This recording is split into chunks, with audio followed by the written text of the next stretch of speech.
Lá nos tempos que o professor Valdo trabalhava no Holociclo, e eu escrevi esse primeiro livro, Qualificação da Consciência, eu costumava dizer assim, porque na época era pouca gente que escrevia no estilo do professor Valdo. Era eu, o Tony, o César Machado e, não sei, acho que era só nós. E a gente era criticado por isso. Ah, você está imitando o professor Valdo. Eu falava uma coisa, falei várias vezes naquela época, eu dizia assim, a estilística do professor Valdo, rapidinho, vai ser dominada por todo mundo. Porque é forma, tu fica olhando, tu fica lendo, daqui a pouco automaticamente tu começa a entender como é que tu escreve daquele jeito. O nosso desafio é a qualificação do conteúdo.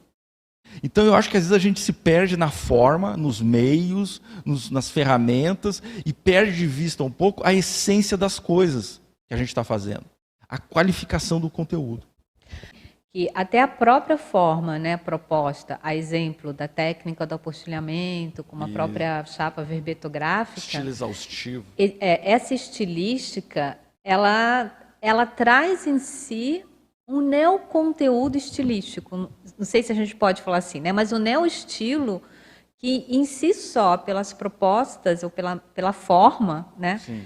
tem a sua função, mexe com o conteúdo, né? Pois é. Isso, eu acho que isso cria essa condição até mesmo da qualificação do conteúdo. Então, paradoxalmente, o entendimento mais profundo das razões dessa forma ou da técnica do apostilhamento, por exemplo, quando a pessoa realmente compreende, né, por exemplo, aqui na chapa verbetográfica, quais são as relações, e o Manual da Verbetografia traz isso muito bem, né?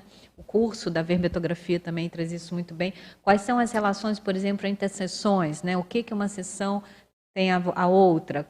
Como que você encadeia o seu raciocínio ao longo das sessões aqui? Estou pegando só o exemplo da chapa verbetográfica e longe de ser uma especialista nisso. Eu não sou especialista nisso. A equipe da Enciclosapiens totalmente especialista. Mas só isso, só essa forma já ajuda na qualificação do conteúdo. Ajuda a organizar o pensamento. Eu estava assistindo uma tertúlia passada do professor Valdo, em que ele fala justamente daquela técnica, né, de uma ideia por linha. Isso não é fácil. Né? Então, você nomear um parágrafo como epígrafe, né? Você fazer, por exemplo, a técnica do apostilamento, você trazer a técnica da enumerologia, né, para dentro do seu texto, não é algo fácil. Não é só forma. Não é só forma, é isso que eu estou querendo trazer. Não é só forma. Porém, o quanto que o entendimento dessa forma, e para isso eu acho que precisa ter abertismo, porque há pessoas também que fazem uma heterocrítica, acho que está tudo certo, heterocriticar, até o ponto em que a pessoa conhece, né? O porquê daquilo, para aí sim poder fazer as suas heterocríticas. Mas muitas vezes as pessoas, pelo próprio desafio da forma, já lançam, né, uma heterocrítica antecipada, né? E deixam de aproveitar justamente essa proposta de forma para poder qualificar o conteúdo, que nada mais é do que qualificação da maneira de raciocinar, de pensar, né? De encadear o raciocínio. Né? Então, por exemplo, os itálicos. Mas a pessoa olha o itálico ali, um revisor, ele olha o itálico ali, não, isso aqui não tem sentido, está excessivo. Só que não sabe por que está aquele itálico. Inclusive, eu até indico a leitura do verbete, se não me engano, é sublinhamento. Eu acho que é esse verbete, sublinhamento.